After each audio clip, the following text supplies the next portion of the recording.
I wanted to maintain my physical body for as long as possible so that we're not needing help up from the chair. Just moving a little bit every day makes the world of difference. You don't have to put on your yoga clothes, you don't have to be in a certain place, you don't even have to put down your mat. I've osteoarthritis in my hands, and generally speaking I found that yoga has helped. Certainly any pains that I had in my hands or my wrists, it has really made a difference. I think that's one of the things yoga teaches you. It teaches you to accept where you are, accept your body as it is, your own limitations. Really, once you start going to a yoga class, you'll find there are people of all shapes, sizes and descriptions, and you don't have to wear the tight leggings or the bare-armed sleeveless tops. Be putting your face, your lips, your mouth into that smile position, that actually triggers those feel-good emotions, those feel-good endorphins, and improves your immune system.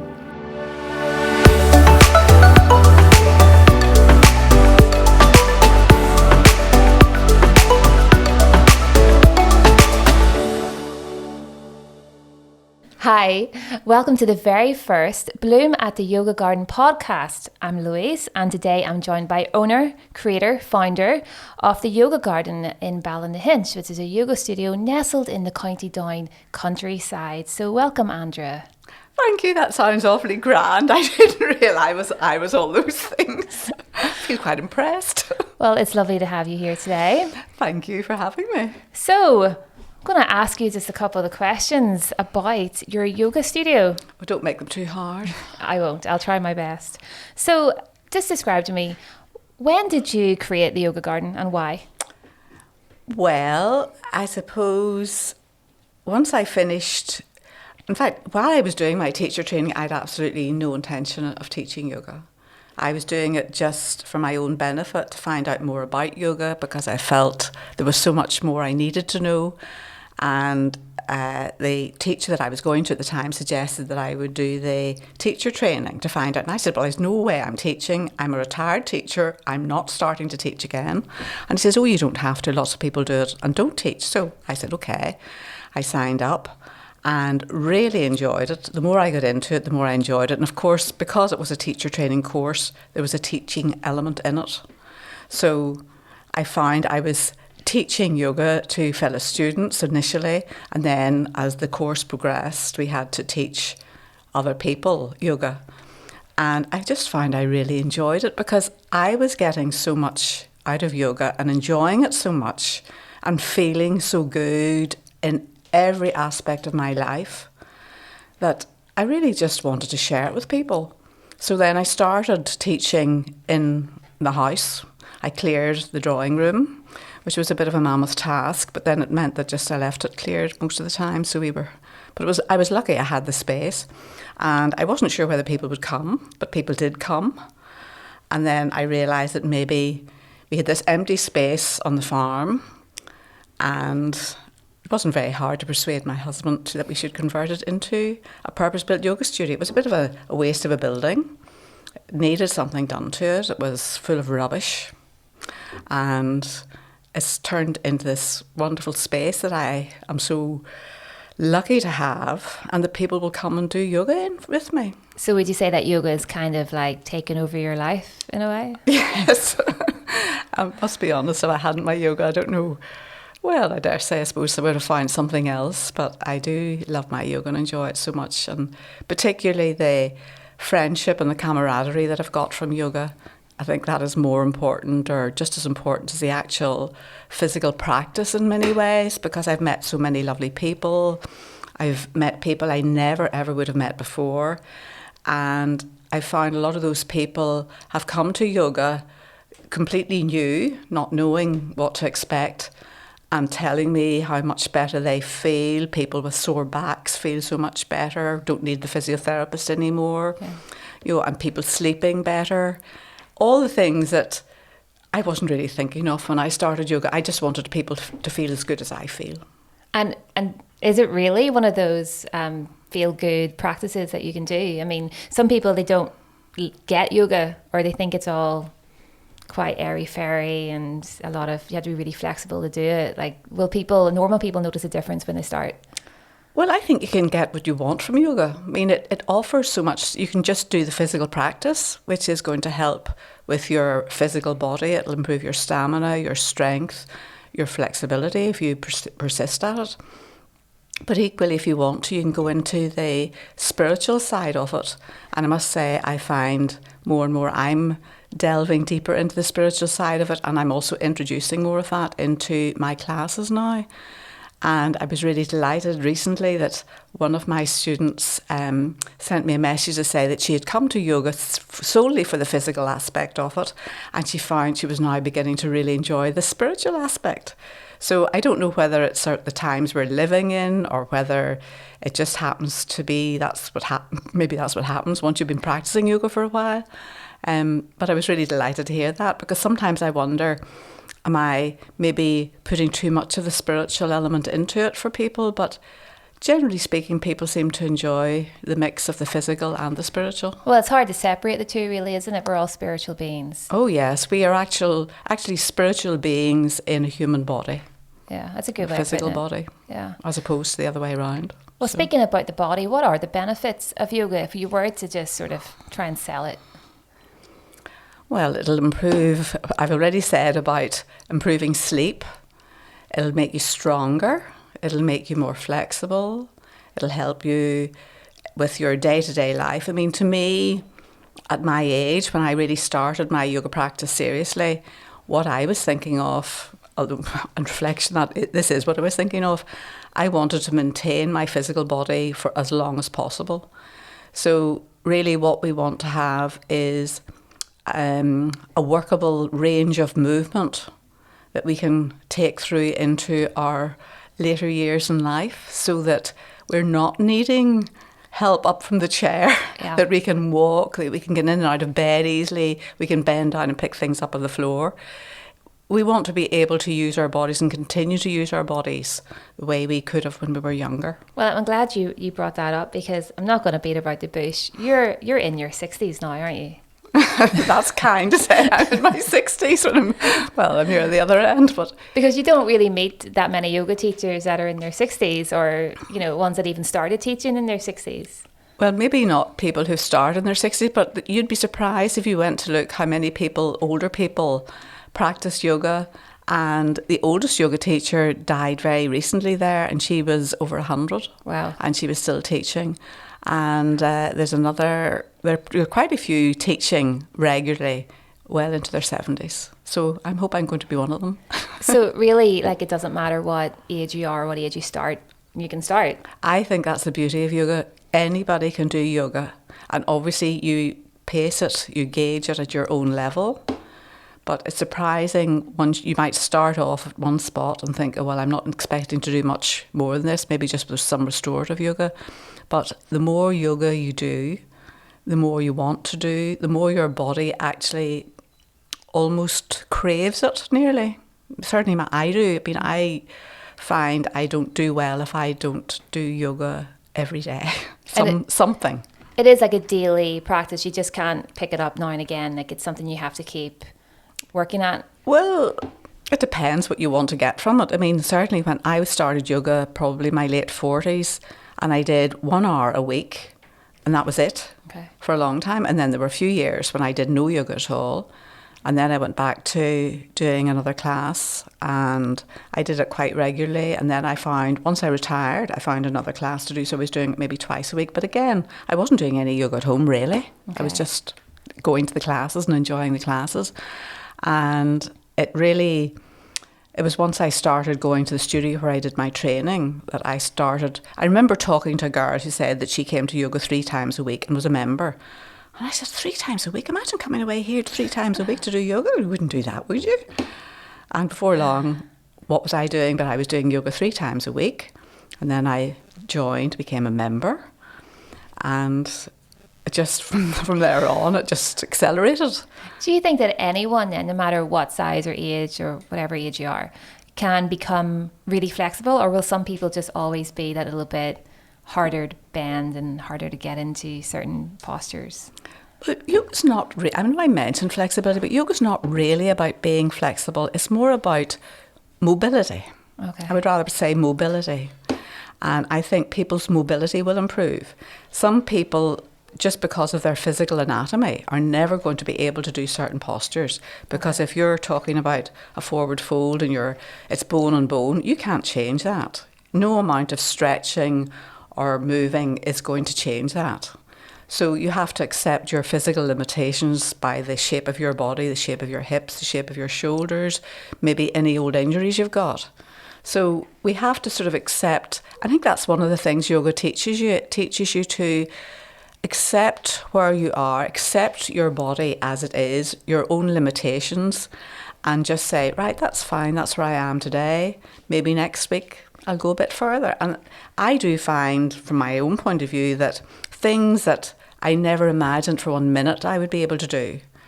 And it's not that I do them regularly to try and get to do them, but then maybe if I'm in a class and they do that particular movement, I think, gosh, I can do this now. So it's the general movement. I mean, you're getting oxygen and fluids into all your joints and into all your muscles. And that in itself, you're keeping everything flowing. I have a friend who talks about keeping the honey runny, which I think is lovely. So you imagine all the fluid in your joints getting a bit gritty and seizing up a bit, or a bit like a cupboard door that you haven't opened for a while. It sounds as if yoga has taught you a lot more than just, keeping your body healthy. It's also taught you a lot of patience from the sounds of it. Oh, absolutely. And your ego shouldn't play a part in yoga at all, because there are things, it will still make a complete fool of yourself in yoga. You think, oh, I can do this, I can do that, etc., etc. And before you know it, you're flat in your face, not maybe literally, but you think, oh, I seem to be going backwards. Well, I can agree with that. Like, people listening might know, but you're my mother-in-law, and I've practiced yoga with you, and my ego is certainly left at the door whenever you're doing headstands, and I'm like still struggling with downward dog. So yeah, no, I would agree with you there, but it is pretty amazing what you can do. There's not many people that I know that can do headstands even in their 20s. Well, I must say it's one of the things that I never thought I would do. But again, it wasn't so much a teacher that helped me to do it. It was a friend, a fellow yogi, who was very patient with me and just gave me, we sort of would go halfway for a long time. And then she gave me I suppose, not only the motivation, because she's older than me again, and gave me the confidence to do it. And I think it's one of those things, a lot of it is in your head. You think, oh, I can't do that. Oh, that's too scary. Yeah. And I do still have that. Yeah. Headstands, I can do fine now. That doesn't worry me at all. Handstands still scare me. Oh, okay. And I can do a handstand. I know I have the strength to do a handstand, but I know it's in my head that it's too scary. So again, it's all these little things that you have, all these little goals you can set yourself if you want, or you can just say, look, that's where I am. Someday it'll come.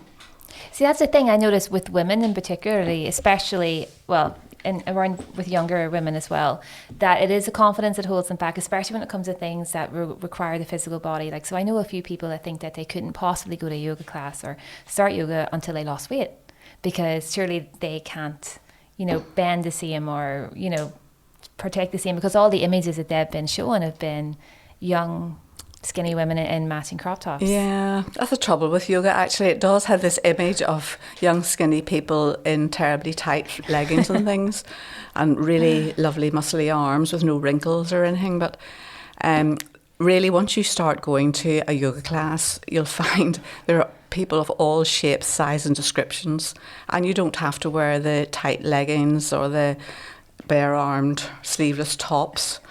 But you will find, I mean, some of the best yogis I know are quite overweight. So being overweight means nothing. Yeah. It doesn't stop you doing it, and equally being very slim doesn't help you. Okay. So good to know. You pass me the cookie.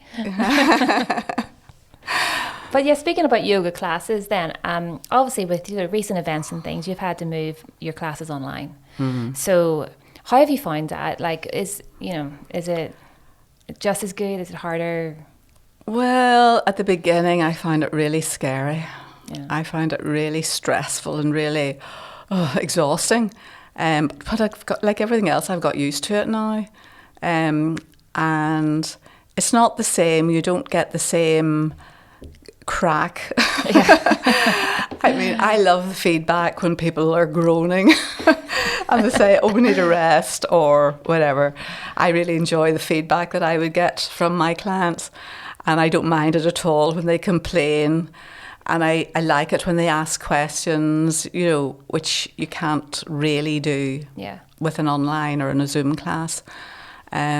So I do miss that terribly. Because it's more than a class, really, isn't it? It's really like a community. Yeah. And I'd managed to build up a really lovely community here, because when I started yoga at the beginning, when I was doing it in the house on a Wednesday morning, as part of an incentive to persuade friends to come, that I offered coffee and cake and buns afterwards. So that has continued, and I must say, before present circumstances, there are times when I've 6 chairs around the table in the conservatory, so we were bringing chairs in from the kitchen and all the chairs from anywhere we could find. I think there's one day there'd been about 10 or 12 people all enjoying coffee, tea, whatever they wanted after yoga, and the noise was incredible because everybody was talking and chatting, and we all got to know each other really well. Great. And then apart from that, I've had a few retreats, and always actually, anyway, after class, we would always sort of have a bit of a chat afterwards before people leave. And you get to know them really well. Well, has it been nice still being able to maintain that community to a certain extent by doing your classes online, knowing that you can still connect? Yes, we do try to, and we would have a little chat maybe at the beginning while we're waiting for everybody to join in, but you do miss the actual face-to-face. I miss the face-to-face yoga very much, and I think they do too, to be honest. Yeah. You know. It's being in the same room and connecting at the same time. And from my point of view, I'm never quite sure. You can't be sure that you're hitting the right level. You know, if I have a lesson planned and I'm teaching it with face-to-face people, I can read the class much more easily and see how they're getting on with it. Yeah. And if they're struggling or it's too easy, I change what I've planned. I find with the online classes, it's much harder to gauge how it's going or whether it's too easy or too much. So I miss, you know, and I'm sure they must miss that too. Well, what are your aims then for your yoga community, for your studio going forward? Well, I hope we'll get back into the studio as soon as possible. And we're lucky here that we have outside space, so if the weather would improve, we can go outside. And I did do that quite a bit last year. We had quite a few classes outside, which of course worked quite well. And it was just so lovely to have people back again. Yeah, because you have lovely surroundings here, lovely gardens and flowers and hens. Yes. Well, the hens can be a bit of a problem sometimes, particularly the roosters. Because they wander, don't they? Well, Roger wanders, but if they start crowing in competition with each other, and you swear they almost do it when people lie down for their relaxation or something, you sort of half think they're doing it on purpose, but... Yeah, because people listening, they mightn't have been here before, and some will have, but you're literally situated enveloped in nature. You have hens, you have horses, you have loads of trees and fields, and you have what has been recently dubbed as the meditation meadow. Mm-hmm. It's a walk, isn't it? Yeah. And the geese, don't forget about the geese. The geese, that's right. How can I forget about the geese? The geese are the noisy ones. And the geese actually recently have been coming to the window and pecking at the plants on the windowsill. Again, during relaxation and making a huge racket. But do you think that yoga and nature sort of goes hand in hand? Oh yeah, definitely. And I think you can connect. We talk a lot about being rooted or being grounded in yoga, and one of the ways you can do that most easily when we do it in our yoga practice, but is by getting out into the countryside, getting out, connecting with nature. Barefoot walking is a wonderful way to energise yourself and just help to develop that sense of calm and relaxation. and just walking around the meditation meadow. Maybe it's slightly to call it a meditation meadow, but it will be a meditation meadow. But it is still a lovely calming walk, and you can hear the birds and just notice all the changes in nature. And there are lots of wildflowers because it's quite neglected. There are also a lot of brambles and nettles, so we don't really walk barefoot in the meditation meadow. But hopefully we will get it to the stage where we will be able to do that when we keep cutting the paths and things get a bit more... Well, we don't want it too civilised either, actually. You want nature to be unrestricted. Where's your favourite place to practice yoga? In the studio, nice and toasty warm, or outside? Well, on a good day, I love to practice outside. If the weather's at all kind, or even a little bit of heat, I certainly would take my mat just outside the studio here, and it's a perfect wee spot to practice. It's important to have peace when you're doing your yoga, isn't it? Quiet. Yeah, atmosphere. well, as long as the dogs aren't out and the roosters aren't about. But I don't really mind them, actually. It's fine. I don't mind them being there at all. Tell me about your dogs. How many do you have? We have 2 Labradors and a Norfolk Terrier cross. Lloyd? Who are very, very spoilt dogs, but they do great dog head downs. Oh, well... they could teach me a thing or two. I wish I could get them to do it, perform on command. It would be great. So just going back to a wee bit of history about you. You enjoy teaching, don't you? You've always been a teacher, isn't that right? Well, I suppose I have enjoyed teaching. Although, to be honest, when I was a regular teacher, I don't know. I did enjoy teaching, yes. I suppose I always did enjoy teaching, and I didn't think for one minute I would miss it. I don't miss it. I don't miss teaching in school as such. So you taught in a school, you taught in a special education school? Yes, I was in special ed, and I did enjoy teaching there. And I didn't think, well, I don't miss it. I thought I would miss the children, which, yes, to a certain extent, I miss that sort of camaraderie and that little fun you have with the children. But I find that my yoga practice and meeting fellow yoginis has made, well, maybe I would have missed it eventually, I don't know, but I certainly never had any inclination to go back and do any substitute teaching once I retired, which a lot of my friends have done. Yeah. It just didn't appeal to me at all. Once I was finished as far as I was concerned. But I do love teaching yoga. Is it because you get to help people reach a potential that they haven't reached before, or is it gives them the confidence? I don't think I was saying helping to reach potential particularly. But it is lovely to see people, yes, they'll just make little remarks and you can just see those little bits of improvement. Particularly whenever they persevere and come regularly to classes, and particularly people that come maybe more than once a week. Okay. Because once a week isn't really enough to make any significant difference. You're talking about twice a week makes quite a difference. 3 times a week makes all the difference. Okay. So it is lovely to see that, but it's when people just make the remarks and just maybe send you a message after a class and say, really enjoy that, I feel great, or slept really well last night, or it's just little things like that make all the difference. And every time you sort of feel, oh dear, is it worthwhile doing this? Or you get a bit, particularly at the minute, because it's all Zoom yoga, and then somebody will send me a message and I think, gosh, it makes it all worthwhile. Yeah, great. And does it have to be, like, if you want to do yoga every day, does it have to be a full hour session, or, with 10 minutes flow make a difference? It doesn't matter whether you do 10 minutes or an hour and a half, just moving.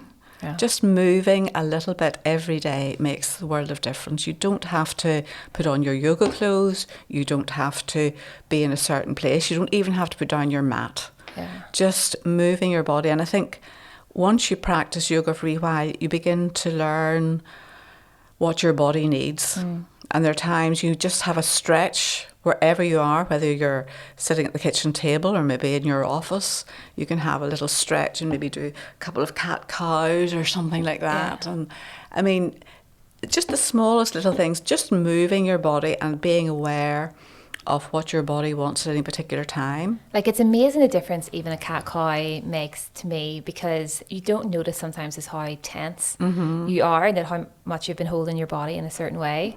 Yeah, and even a few neck rotations, or just, gently. I mean, I must say I do this a lot, particularly at the minute. We're all carrying more tension probably around our shoulders and our neck.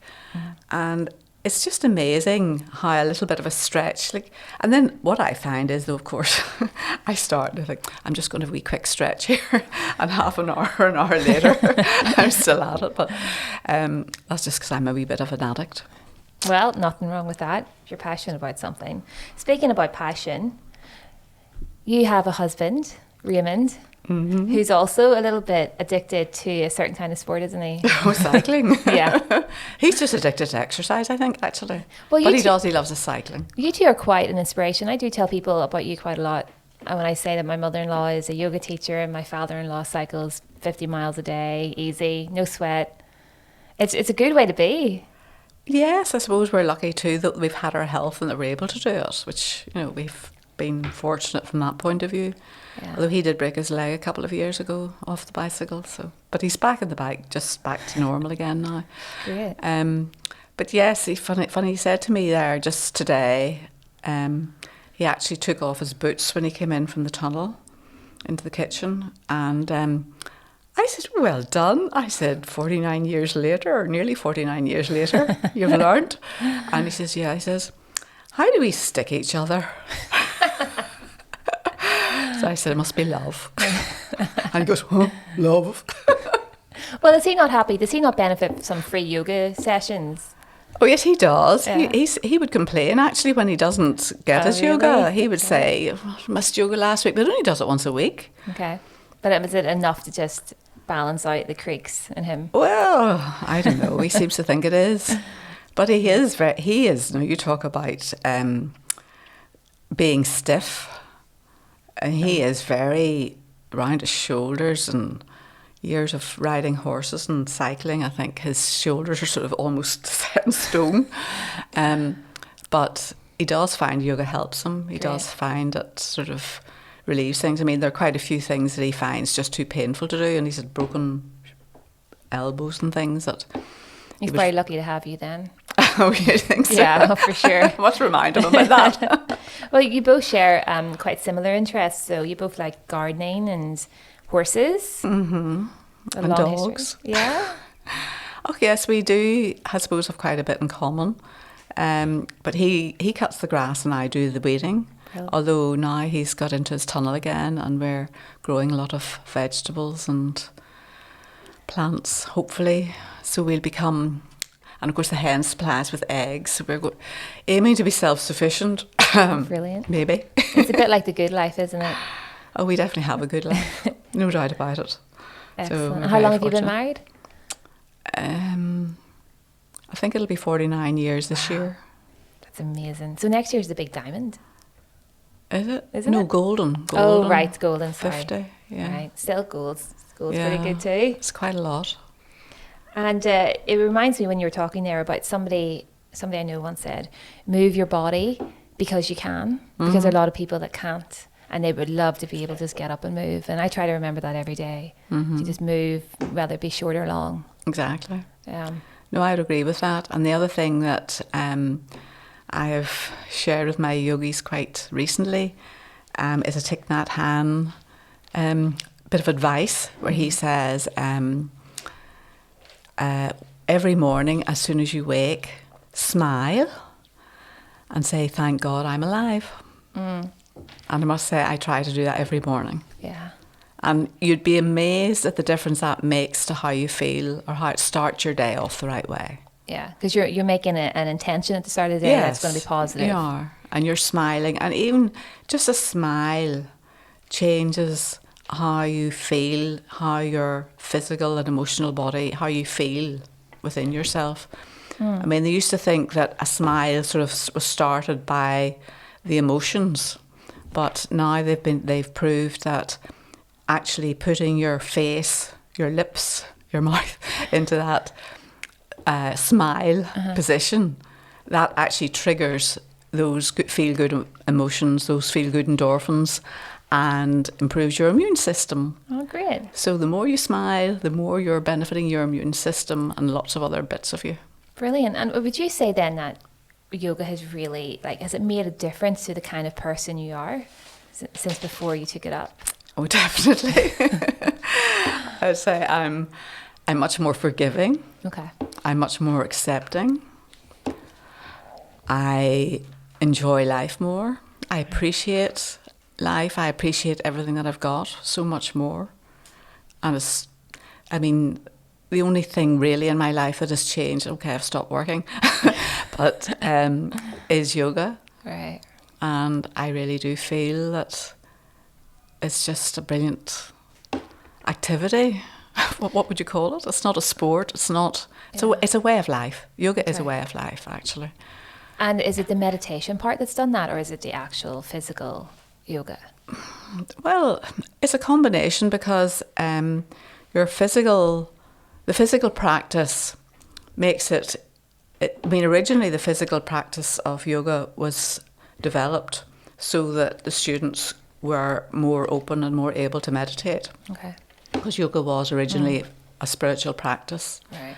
And obviously some of the gurus, whoever it was, decided that for some of these young people, they found that if they moved their bodies and did these postures, that they were more able to meditate. Okay. And it allowed them to go into that space and to go inside. So we talk a lot about in yoga about going inside and looking inside.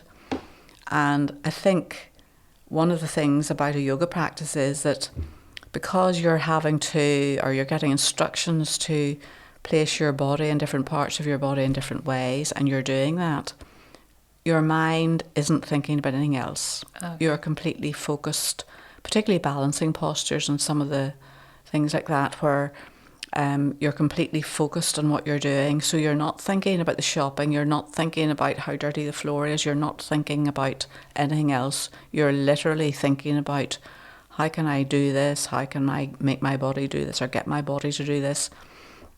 And then it means at the end, when you lie down for your relaxation, that your body can assimilate what you've done in your yoga practice. So it gives all your muscles and joints and things time to kind of remember what you've done and relax after what you've done. And then when your body's more relaxed, your mind's more relaxed. So you're going to be able to hopefully maybe get into that state where you can get into a nice yoga nidra. And what's that? Is that just meditation? Well, I don't ever call it yoga nidra at the end of the class, because yoga nidra would normally be 20 to 30 minutes long. Okay. And it's like a waking sleep. Oh. So you're alert, but your body and mind is resting. That doesn't really sound right. Well, so you're aware, but you're just chilled out. Yeah. Yes, you're sort of withdrawing from everything, but at the same time, you're alert. You're not sleeping, but you're in that sort of in-between state. Is it the goal then that your mind's not thinking of other things and it's just it's still? And we would use the breath to help us to get to that state, just by following your breath. Okay. At the end and at the beginning as well. During practice as well, we use breath work a lot. Meditation's that tricky thing, isn't it, for some people, where they just can't get their minds to switch off, and the more that they think about it, the faster their mind races. And is there any little secret or tip for unlocking meditation? Well, not really. It's a case of, it's like everything else, it's a case of practice. And one of the main ways you can do it is by following the breath, just focusing on your breath, following the in and the out, and just really focusing on your breath. And then hopefully you'll be able to calm your mind. And the thing is, thoughts will come into your mind, because we have a monkey mind that is always going to want to interrupt us and get us to think about other things and go off at some great tangent. And that happens to everybody. Okay. Anybody who says that doesn't happen to them during meditation, I think is telling fibs. Well, I don't know, maybe it's just me. But certainly you recognise and accept and acknowledge the thoughts that come into your head. Yeah. But you just train yourself to let them go, not to engage with them, because once you engage with them, then you will go off on the tangent. So once you are aware that you're thinking a thought, or a thought comes into your head, then what you need to do is just bring yourself back and focus on your breath and follow the breath in and out.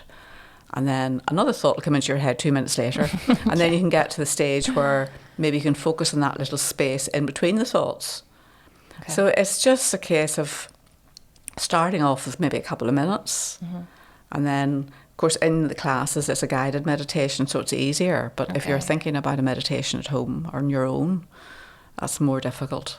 So I would say don't think of trying to do it for any more than a couple of minutes at a time to begin with, and then build it up to 5, maybe up to 10. And is it a good thing if you fall asleep when you're meditating, or is that a bad thing? Well, it's not a bad thing, because if you fall asleep, you obviously needed to. Okay. But some people fall asleep all the time. Raymond, maybe being one of them. But it does show that you're relaxed if you fall asleep. Okay. I mean, you'd want to be, and there are people who just fidget the whole time during meditation. So right. Everybody's different. Okay. And we just accept that and hope that eventually the people who fall asleep will be able to stay awake and the people who fidget will be able to stay still. So who would you say, or what would you say is your inspiration in life? That's a good one. I mean, you've quoted Thich Nhat Hanh. Would he be one of them? Yeah, well, I've had several very inspirational teachers and friends who practice yoga. So I couldn't really sort of put a finger in any particular one. Certainly, as my spiritual practice has developed, I find Thich Nhat Hanh, who's actually a Buddhist monk from Vietnam, but is now living in France. He's very old now. And his books are so easy to read. Yeah. And it's just all such wonderful, it's just such good wisdom. It's such, and it's very easy. It's very down to earth stuff. It's not, there's nothing like that smile when you wake up. Yeah. And there's a lovely one that he does about breathing, breathing in, I calm the body and mind. I quote this all the time. Breathing out, I smile. Yeah. Dwelling in the present moment, I know this is a wonderful moment. Simple things like that just, you can quote to yourself or have it as a little mantra or whatever during the day. And even that in itself is like a little meditative practice. It sounds as if it's kind of like your ethos for living well. Yeah, absolutely. Yeah. There's no doubt about it. And I mean, if you smile at someone, they can't not smile back. Well, I'm not generally, yes. Generally speaking, but maybe not at the minute. But you can't see them. I think it's so important that, because someone maybe who's maybe in bad form, and maybe you meet them in the street. I mean, I make a point of, I don't know, probably people think I'm a head case, but I do smile at people when I meet them in the street. And I know some people do give me funny looks, but mostly people just smile back and they think, do I know her? Yeah. So I'm just going to finish up here with just asking you about your sort of aim and intention for the rest of your life then. Like if every day you get up, like what's your goal? What's your mission? When I get up in the mornings? It depends. I would love to say it's something awfully good and unworldly, but it's not. It's usually, I feel really tired. I'm not good in the mornings. No, I usually, it depends. I always try to fit some yoga in, no matter what I'm doing, at some stage in the day. Not necessarily. It is nice if you can do it in the morning, but I don't necessarily do it in the morning because, say, I would really need to get up a little bit earlier than I do if I wanted to squeeze it in before breakfast every morning, unless I'm going to breakfast about 11 o'clock, and I don't like that. Okay. So I do try to do some yoga every day. I like to get outside for a bit every day. I always go to my hens at some stage and talk to my hens for a little while and give them some treats. Great. And see what they're at. And it just depends what's on. Yeah. But overall, you'd say it's to live well and look after your body and your mind especially. Oh, yeah. I mean, I think the sort of the mental aspect, or I suppose the emotional aspect of yoga, which helps with our minds, and sleep. Sleep's so important, and yoga does help you to sleep better. I didn't sleep well when I was working full time, and I find now my sleep is so much better. And I think that in itself helps you to feel better. Yeah, absolutely. It makes life, if you're missing your sleep, it's awful. Yeah. So things like that. But yoga just, to me, I hope I'll be able to keep doing yoga. I mean, I do have aches and pains. My shoulders have been sore recently, but actually I've been putting castor oil, this sounds awful, wrapping them in castor oil and then putting hot water bottle on them. And actually it's amazing the difference it's made. A friend of mine told me about that for my knees a long time ago. But your shoulders are sort of hard to get at. Okay. But actually it's made such a difference. So we yoga teachers have aches and pains too, so people come to yoga. Yeah, you forget that actually, don't you? And I definitely have aches and pains. I've osteoarthritis in my hands and everything. But having said that, generally speaking, I find that yoga has helped with certainly any pains that I had in my hands or my wrists.